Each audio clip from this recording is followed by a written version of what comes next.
त्याच्याचबरोबर आपण जर बघितलं तर याच्यामध्ये डिजिटल मतदार याद्या, आता तुम्ही म्हणता डिजिटल इंडिया आणि मतदार याद्या मतलब तुम्ही डिजिटल आम्हाला देत नाही, आम्ही प्रिंट देतो, हे देतो, ते देतो, म्हणजे आम्ही फक्त कामच केलं पाहिजे, खोलात गेलं पाहिजे, त्याच्यापेक्षा आम्हाला डिजिटल मतदार याद्या मिळाल्या पाहिजे.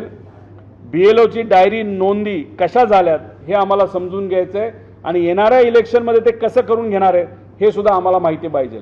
विधानसभा इलेक्शन नंतर सुद्धा मोठ्या प्रमाणात मतदार वाढले आहेत आणि ते अशाच पद्धतीने डोनाल्ड तात्या जसं इथं एक सिटीजन झाले, त्यांनी आधार कार्ड काढलं, तसं अशा अनेक नको त्या लोकांचं सुद्धा आधार कार्ड काढलं गेलं असेल, त्यांचं वोटर ID रजिस्ट्रेशन तिथं झालं असेल आमचं BLOच्या मदतीने, असं आमचं स्पष्ट मत आहे. आणि त्याच्याचबरोबर मतदाराच्या दिवसाचे CCTV का इथं 6 लोकांची नावं दाखवलेत, ते 6 वेळा तोच व्यक्ती मतदानाला आला का, दोनदा नाव आहे, दोनदा आला का, जर शेवटच्या ह्याच्यामध्ये 68 लाख लोकांनी मतदार केलं एका तासामध्ये, मग आम्हाला ते व्हिडिओ बघून बघायचे कोण होते, ते कसे आले, कुठून आले, आम्ही वेगळी माहिती नाही मागवत.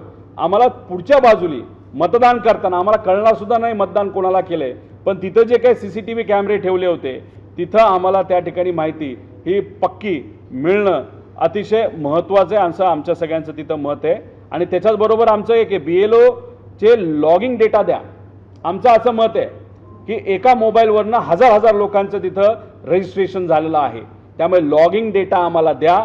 आणि हे BLO एका ठिकाणावरनं सगळी माहिती काढत होते का, क्रॉस व्हेरीफाय करते होते का, आमचं मत आहे एकाच ऑफिसमध्ये हे बसले, अधिकाऱ्यांकडनं वरून आदेश आला म्हणून सगळी माहिती दिली, एका AC ऑफिसमध्ये कार्यालयामध्ये बसून बहुतांश BLOंनी सगळी क्रॉस व्हेरिफिकेशन तिथं केलंय, म्हणून ह्या चुका त्यांना सापडलेल्या नाही.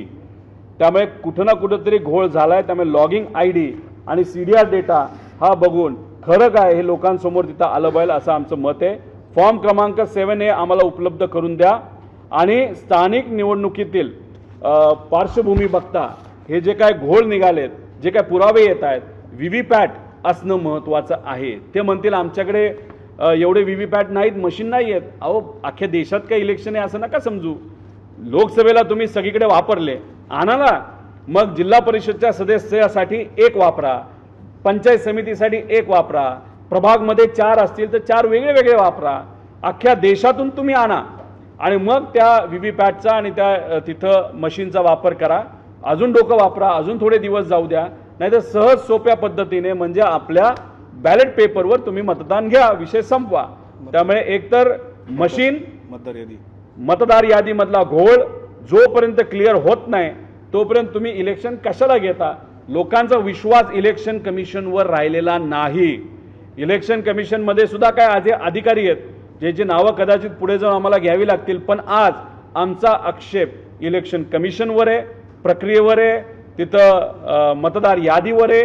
आणि अशा पद्धतीने ID प्रूफ खोट्या पद्धतीने करून त्याचा वापर करून खोटी मतदार नोंदणी करून तिथं मोठ्या प्रमाणात आता isakal.com आहे देशातील नंबर 1 ची मराठी न्यूज वेबसाईट.